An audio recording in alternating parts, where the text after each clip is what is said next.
सर्वप्रथम में आपका स्वागत है। सर्व का अर्थ है सब कुछ और प्रथम का अर्थ है प्रारंभ। ये चैनल हमारे यात्रा का आरंभ है जहां हम आत्मा, धर्म और जीवन के मूल सत्य को समझने का प्रयास करते हैं। यहाँ हम वेद, उपनिषद, श्रीमद् भगवद गीता, पुराण, योग और ध्यान के माध्यम से जीवन को सही दिशा देने वाले ज्ञान को सरल भाषा में प्रस्तुत करते हैं। प्रिय साथियों, अब तक की यह यात्रा केवल दार्शनिक नहीं रही, यह यात्रा भारत की आत्मा को समझने की यात्रा रही है। लेक्चर 1 में हमने जाना कि वेद क्या है। लेक्चर 2 में 4 वेदों और ऋग्वेद के महत्व को समझा। लेक्चर 3 में देवताओं को प्रतीक और प्रकृति की शक्तियों के रूप में देखा। लेक्चर 4 में ऋग्वेद से उपनिषदों तक की आंतरिक यात्रा की। लेक्चर 5 में वेदांत के विभिन्न दर्शनों अद्वैत, द्वैत और विशिष्टाद्वैत को जीवन दृष्टि के रूप में समझा। आज लेक्चर 6 में हम एक बहुत महत्वपूर्ण प्रश्न के सामने खड़े हैं। यह सारा दर्शन समाज को कैसे बदलता है? क्योंकि कोई भी दर्शन तब तक अधूरा है जब तक वह मनुष्य के चरित्र, शिक्षा और समाज में प्रकट न हो। आज का लेक्चर इसीलिए विशेष है। यह दर्शन को पुस्तकों से निकालकर जीवन और समाज में उतारने का प्रयास है। एक भारतीय समाज की आत्मा। भारत कोई केवल भौगोलिक इकाई नहीं है।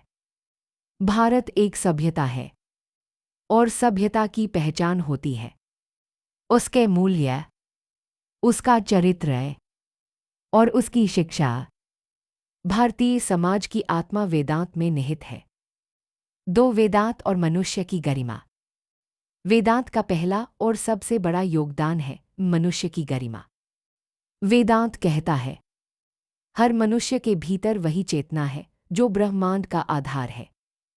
इसका सामाजिक अर्थ बहुत गहरा है। कोई ऊंचा नहीं है, कोई नीचा नहीं है, कोई अपवित्र नहीं है। यह विचार अपने समय से बहुत आगे था। 3 जाति व्यवस्था और उसका दार्शनिक आधार।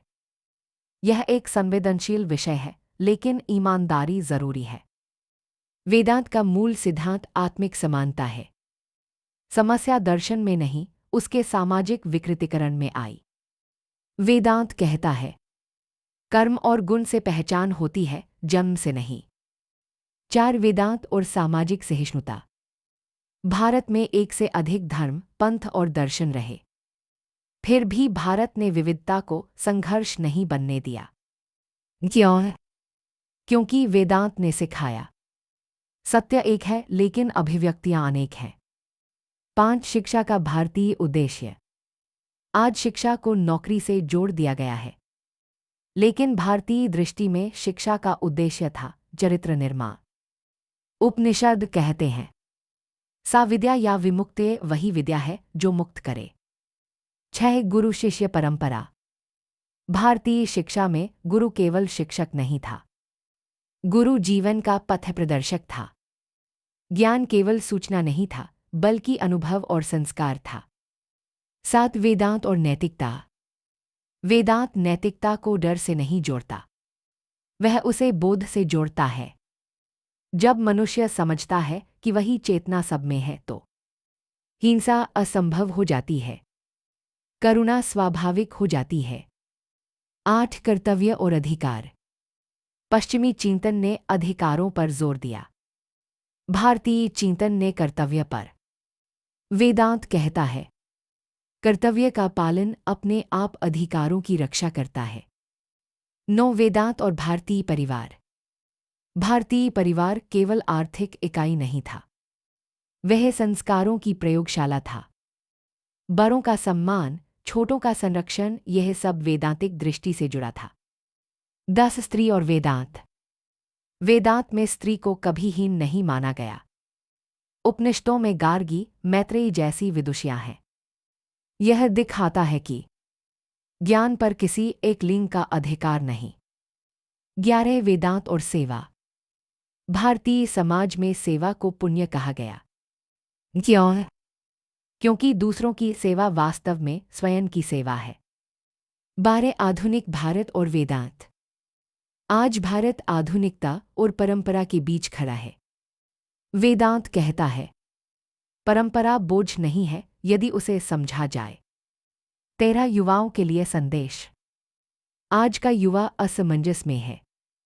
वेदांत उसे यही याद दिलाता है, तुम केवल उपभोक्ता नहीं हो, तुम चेतना के वाहक हो।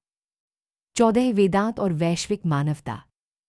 आज दुनिया संघर्ष से भरी है।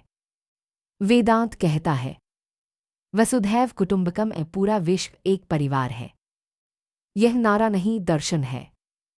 निष्कर्ष, चरित्र से राष्ट्र तक। वेदांत व्यक्ति से शुरू होकर समाज तक जाता है। जब व्यक्ति जागरूक होता है तो चरित्र बनता है, परिवार सशक्त होता है, समाज संतुलित होता है, राष्ट्र मजबूत होता है।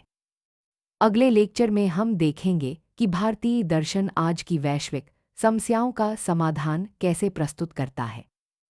धन्यवाद।